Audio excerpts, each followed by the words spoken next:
생각은 곧 현실이 됩니다.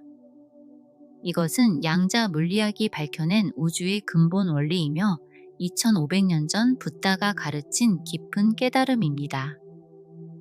우리의 의식이 향하는 곳, 우리의 관찰이 머무는 곳에서 현실이 결정됩니다. 붓다는 이렇게 말했습니다. 우리는 우리가 생각하는 것이다. 모든 것은 마음에서 일어나고 마음으로 만들어진다. 따라서 우리는 우리가 생각하는 것이다.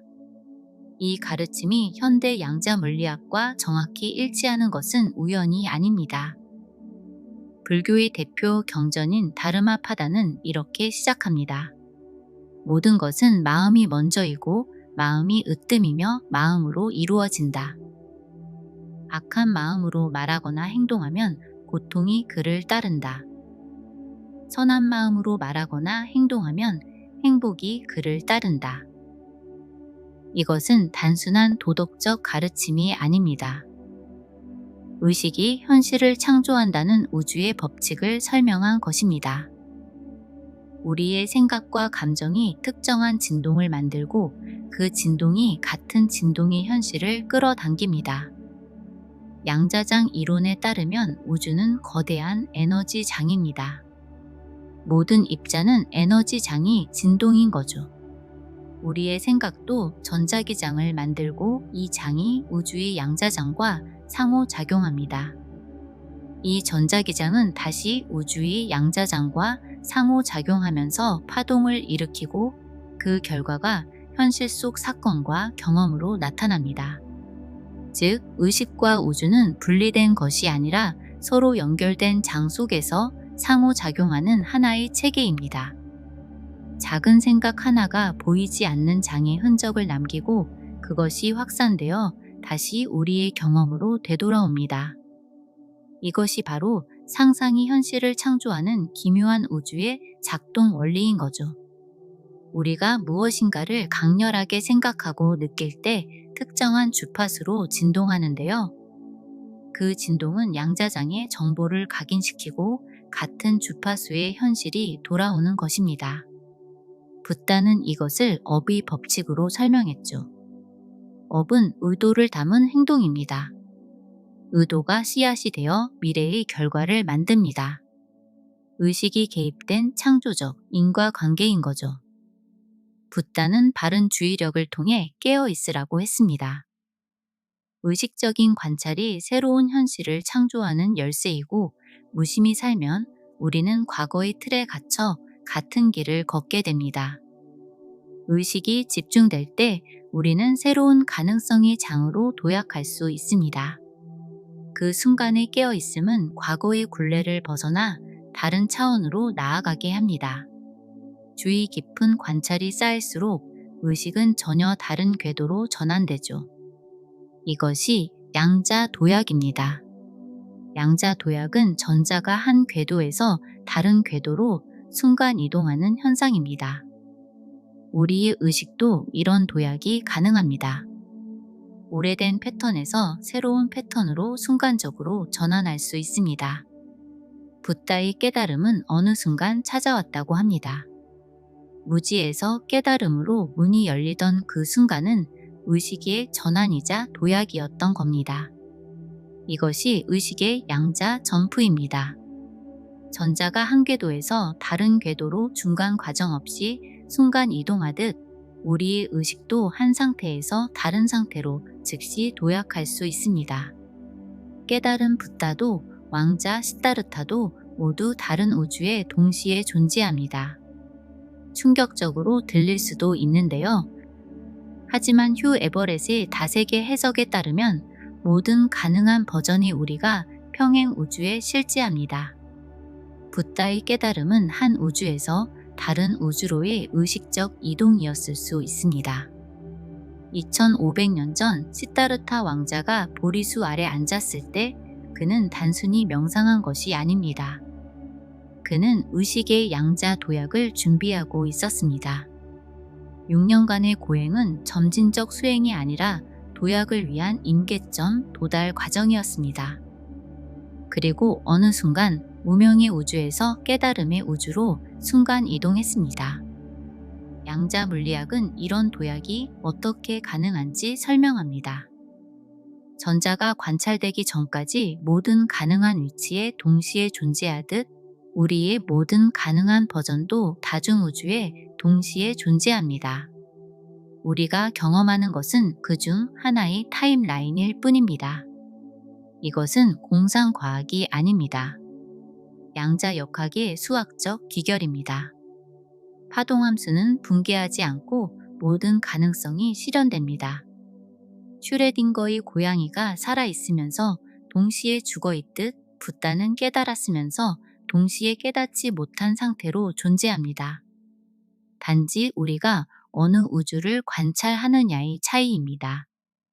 붓다 자신도 이것을 알았던 것 같습니다. 그는 수없이 많은 전생을 기억했다고 합니다. 하지만 그것은 과거의 기억이 아니라 다른 우주에서 동시에 존재하는 자신의 다른 버전들을 인식한 것일 수 있습니다. 시간은 환상이고 모든 생이 영원한 현재에 공존한다면 전생 기억은 다중우주 인식입니다. 모든 것은 마음이 먼저이고 마음이 으뜸이며 마음으로 이루어지는 것입니다. 이것은 의식이 현실을 선택한다는 양자 물리학이 관찰자 효과와 정확히 일치합니다. 우리의 의식이 어느 우주를 선택하느냐에 따라 우리가 경험하는 현실이 결정됩니다. 매 순간 우리는 무수한 갈림길에 서 있죠.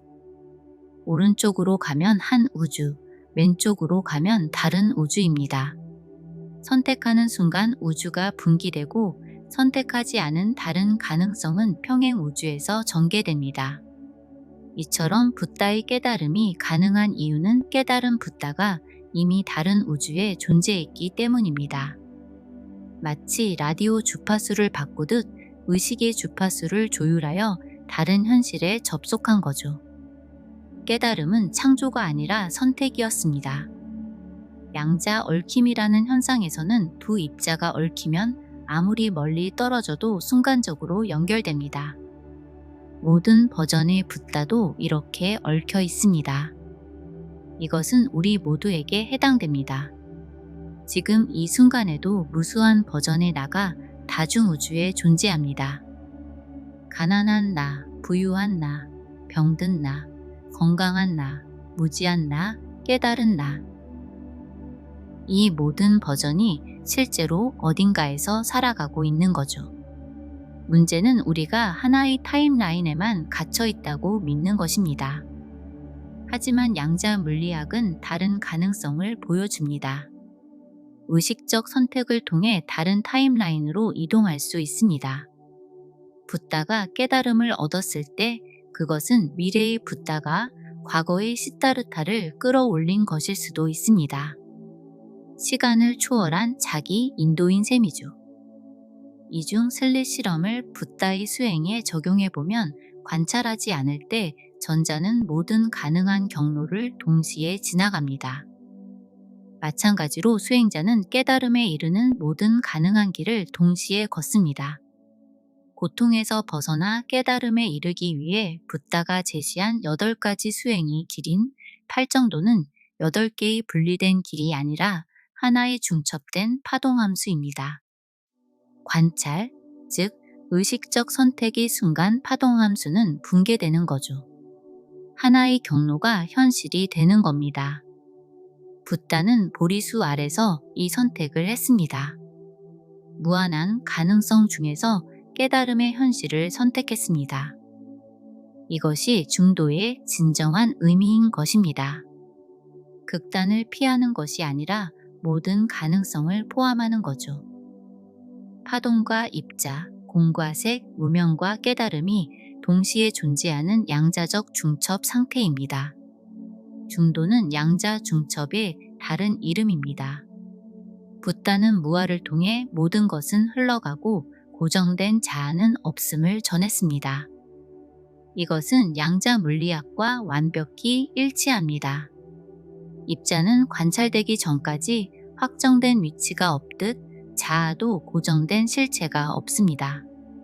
매 순간 새롭게 창조되는 가능성이 구름입니다. 그래서 자아는 변하지 않는 것이 아니라 순간마다 달라집니다. 다중우주 관점에서 무한은 더욱 명확해집니다. 그렇다면 어느 버전의 나가 진짜 나일까요? 왕자 시다르타도, 고행자 고타마도, 깨달은 붓다도 모두가 진짜이면서 동시에 환상입니다. 자아는 다중우주를 관통하는 의식의 흐름일 뿐이죠. 붓다의 연기법도 양자적 관점에서 재해석됩니다. 모든 것이 서로 의존하여 일어난다는 것은 양자 얽힘의 다른 표현입니다. 이 우주의 붓다와 저 우주의 시다르타가 서로 영향을 주고받습니다. 분리는 환상이고 모든 것은 하나의 양자장에서 일어나는 진동입니다. 공의 사상도 마찬가지입니다. 모든 것이 공하다는 것은 고정된 실체가 없다는 뜻입니다. 양자 물리학이 언어로 말하면 모든 것이 가능성으로 존재한다는 의미인 거죠. 관찰하기 전의 전자처럼 확정되지 않은 잠재성입니다. 색즉 시공, 공즉 시색은 고정된 실체가 없음을 드러내며 입자와 파동이 서로를 비추듯 존재한다는 뜻과 닮아 있습니다. 눈에 보이는 물질은 곧 비어있는 파동이고 그 비어있음을 통해서 다시 물질로 드러나는 순환을 의미하죠. 물질은 에너지이고 에너지는 물질입니다. 형상은 공에서 나타나고 공으로 돌아갑니다. 양자장의 요동에서 입자가 생성되고 소멸하는 것과 같죠. 붓다가 마라의 유혹을 이긴 것도 양자적 선택이었습니다. 마라는 다른 가능성들의 의인화입니다. 욕망, 두려움, 의심은 다른 우주로 이끄는 유혹입니다. 붓다는 이 모든 가능성을 인식하면서도 깨달음의 우주를 선택했습니다. 네 가지 성스러운 진리도 다중우주적 관점에서 봐야 합니다. 고통의 우주가 있고 고통의 원인이 있고 고통이 소멸한 우주가 있고 그곳에 이르는 길이 있는 겁니다. 이것은 서로 다른 평행 우주의 상태를 설명하는 것입니다. 열반은 특별한 상태가 아니라 특별한 우주입니다. 윤회의 우주에서 열반의 우주로 이동하는 것이 해탈입니다. 이것은 죽음 이후가 아니라 지금 여기서 가능합니다. 의식의 양자 도약을 통해서 가능한 거죠. 붓다는 45년 동안 가르쳤지만 그것은 단순한 지식의 전달이 아니었습니다. 붓다는 사람들이 자신의 의식을 열어 새로운 우주로 도약할 수 있도록 이끌었던 것입니다. 가르침은 주파수 조율이었고 법문은 양자 얽힘을 만드는 과정이었습니다. 제자들이 깨달음을 얻었을 때 그들은 붓다와 같은 우주로 이동한 것입니다. 아라한, 즉 더 이상 번뇌에 얽매이지 않는 사람은 붓다와 같은 주파수로 진동한다는 뜻입니다.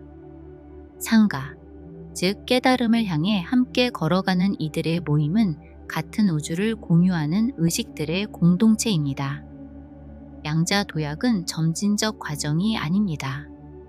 어느 순간 갑자기 일어나는 겁니다. 임계점에 도달하면 물이 끓어 수증기로 변하듯 창전이가 일어납니다. 마찬가지로 의식이 충분히 준비되면 전혀 다른 차원으로의 도약이 일어납니다. 하지만 역설이 있습니다. 도약을 원하면 원할수록 어려워지기도 합니다. 전자를 관찰하려 하면 파동이 붕괴하듯 깨달음을 잡으려 하면 멀어진다는 의미입니다. 수행의 길은 힘으로 밀어붙이는 데 있지 않습니다.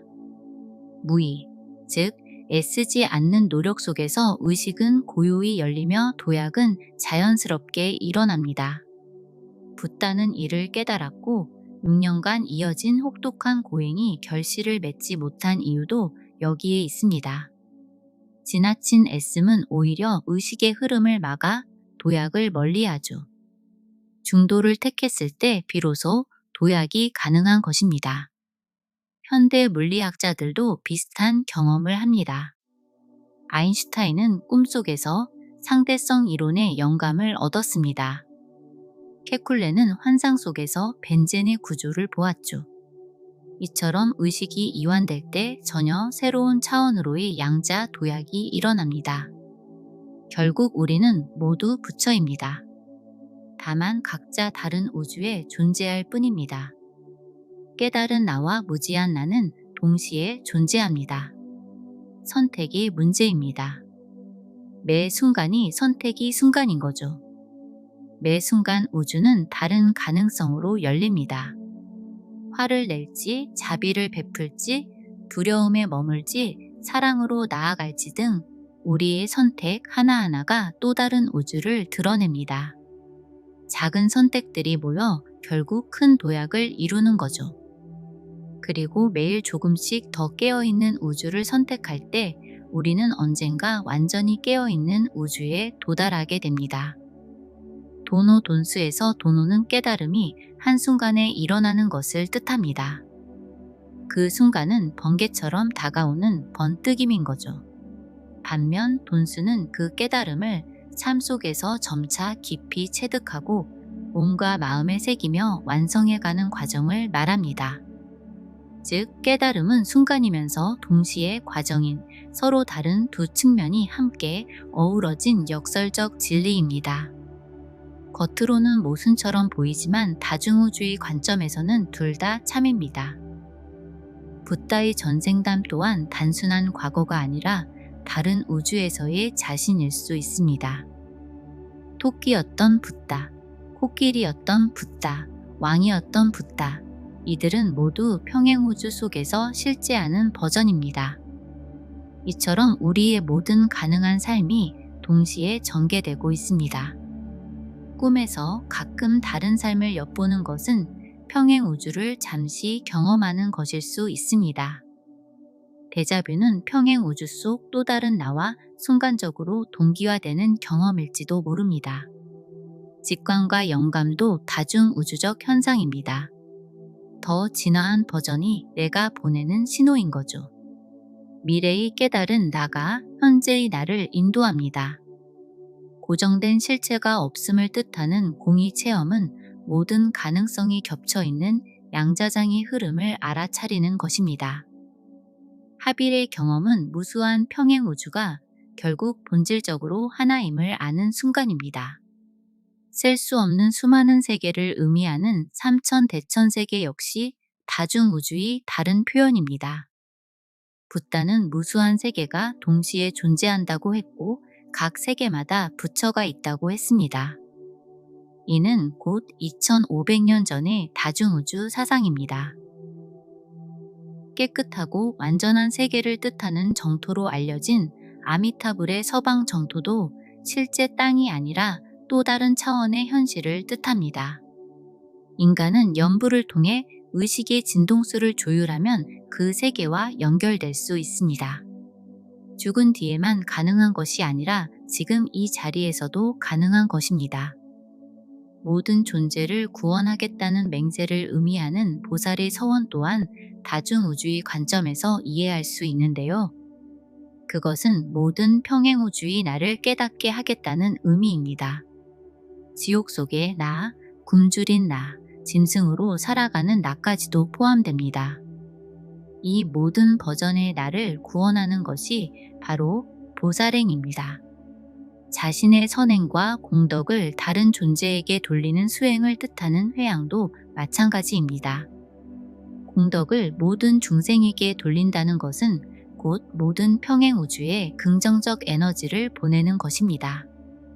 양자 얽힘을 통해 한 우주의 선행이 모든 우주에 파급되는 거죠. 나비 카르마의 법칙은 한 생에서 다음 생으로 이어지는 것이 아니라 한 우주에서 다른 우주로 이동하게 하는 힘입니다. 선업은 더 나은 우주로, 악업은 더 나쁜 우주로 이끕니다. 매 순간의 선택이 우주 이동을 결정합니다. 윤회도 평행우주 간 이동입니다. 죽음은 한 우주의 끝이고 다른 우주의 시작입니다. 하지만 깨달으면 이 강제적 이동에서 벗어납니다. 자유롭게 우주를 선택할 수 있게 됩니다. 이것이 해탈의 진정한 의미입니다. 특정 우주에 갇히지 않는 자유인 거죠. 모든 우주를 자유롭게 오갈 수 있는 능력입니다. 붓다는 이 자유를 얻었습니다. 화엄경이 인드라망도 다중우주의 상징입니다. 각 구슬이 다른 모든 구슬을 비추듯 각 우주가 다른 모든 우주를 반영합니다. 하나가 전체이고 전체가 하나입니다. 화엄에서 말하는 법계관은 모든 세계와 존재가 서로 얽혀 하나의 큰 그물처럼 연결되어 있다는 관점입니다. 하나가 전체를 담고 전체가 다시 하나 속에 있다는 뜻이죠. 일즉다 다즉일이라는 표현은 바로 이런 사상을 담고 있습니다. 하나가 곧 전체이고 전체가 곧 하나라는 가르침인데 이는 양자 물리학에서 말하는 중첩과도 닮아 있습니다. 하나의 입자가 동시에 여러 곳에 존재할 수 있듯 하나의 의식 또한 무수한 세계 속에 함께 퍼져 있다는 의미입니다. 하나의 입자가 동시에 여러 곳에 있듯 하나의 의식이 모든 우주에 편재하는 거죠. 붓다는 모든 우주에 동시에 존재합니다. 우리도 그렇습니다. 선종은 앉아서 마음을 고요히 하고 직관을 통해 스스로 깨닫는 것을 중시하는 불교의 전통입니다. 그 안에서 쓰이는 화두는 나는 누구인가와 같은 질문인데 이는 단순한 물음이 아니라 머리로는 풀 수 없는 수수께끼와 같습니다. 생각으로 억지로 풀려 하지 않고 끝까지 밀어붙이면 결국 논리의 벽을 넘어 의식이 다른 차원으로 도약하게 되고 그 순간 전혀 새로운 깨달음이 열리는 것입니다. 불교 선종에서 스승이 제자에게 마음을 전하는 것을 조사선의 전법이라고 하는데요. 이 가르침은 마치 양자 얽힘처럼 스승과 제자의 의식이 깊이 연결될 때 즉각적으로 전달됩니다. 이심전심, 즉 마음에서 마음으로 전해지는 깨달음은 시간과 공간을 넘어서는 의식의 통신과 같습니다. 달마가 서쪽에서 왔다는 말은 단순한 지리적 이동이 아니라 다른 차원의 세계가 이어졌음을 뜻하며 다중우주의 상징으로도 이해할 수 있습니다. 불법의 전파는 단순히 지역을 넘어간 것이 아니라 우주와 우주를 잇는 다리가 열린 사건이었습니다. 현대의 우리는 특별한 시점에 있습니다. 과학이 영성을 만나고 양자 물리학이 불교를 재발견합니다. 동서양의 우주가 만나고 의식의 대융합이 일어나고 있는 것입니다. 우리 각자가 다중우주의 교차점입니다. 매 순간 우리는 어느 우주로 갈지 선택합니다. 작은 선택이 큰 변화를 만듭니다. 개인의 도약이 집단의 진화를 이끕니다. 100마리째 원숭이 현상은 일정한 수의 존재가 새로운 깨달음을 받아들이면 집단 전체로 급격히 퍼지는 현상을 말합니다. 마치 물이 임계점에 다다르면 갑자기 끓어 수증기로 변하듯 한 세계의 변화가 다른 세계로 번져나갑니다. 충분히 많은 이가 깨어나면 전체 의식이 한 단계 도약하고 우주 전체가 함께 진동을 높이며 상승하게 됩니다. 이처럼 보살의 서원, 곧 모든 존재를 구원하겠다는 맹세는 단순한 이상이 아니라 실제로 작동하는 우주의 법칙인 것입니다. 지금 이 순간도 선택의 순간이죠. 무지의 우주에 머물 것인가, 깨달음의 우주로 도약할 것인가, 왕자 시다르타로 남을 것인가, 깨달은 붓다로 설 것인가. 모든 가능성이 열려 있습니다. 이것은 현대의 우리에게 무엇을 의미할까요?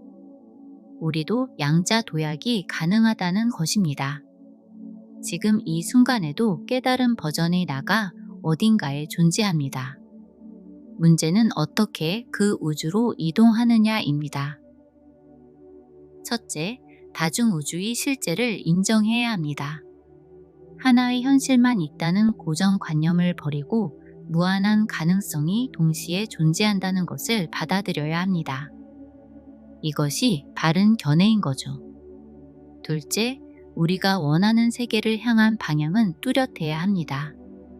흐릿한 소망이 아니라 구체적인 결심이 필요합니다.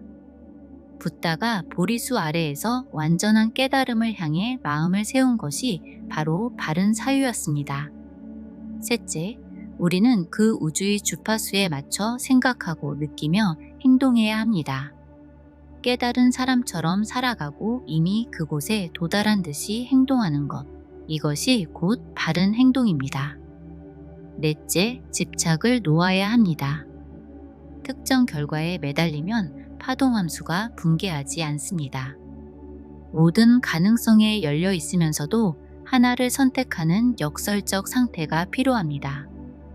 이것이 바른 주의력입니다. 다섯째, 지속적인 명상이 필요합니다. 명상은 의식을 정화하고 주파수를 높이며 다른 우주와의 연결을 강화합니다. 삼매, 즉 마음이 고요히 하나로 모아지는 상태가 바로 그것입니다. 이것이 바른 삼매입니다. 양자도약은 특별한 힘이나 재능이 아니라 우주가 본래 작동하는 원리입니다. 전자가 순간적으로 궤도를 바꾸듯 우리의 의식도 한순간에 다른 차원으로 도약할 수 있습니다. 궁극적으로 붓다가 전하고자 한 것은 초월적 능력이 아니었습니다. 그가 끝내 강조한 것은 세상의 본질을 꿰뚫어 보는 지혜와 모든 존재를 향한 한없는 자비였습니다. 깨달음은 이 두 가지가 하나로 합쳐진 자리에서 완성되는 것임을 그는 몸소 보여주었습니다. 참된 깨달음은 기적적인 능력이 아니라 통찰과 사랑으로 드러나는 것입니다. 우리 역시 매일 조금씩 의식을 확장하고 새로운 가능성을 선택하며 무지한 나에서 깨어있는 나로 나아갈 수 있습니다. 실패란 없습니다. 선택하지 않은 길조차 다른 우주에서 이미 경험되고 있기 때문입니다. 지금 이 순간 호흡을 고르고 무한한 가능성 중 가장 높은 나를 선택하면 되는 것입니다. 그 선택은 붓다가 보리수 아래에서 했던 결단이며 지금 여기에서 우리가 할 수 있는 선택인 거죠. 언젠가 우리 또한 모든 우주를 자유롭게 오가는 존재가 될 수 있다는 것을 꼭 기억하시길 바랍니다.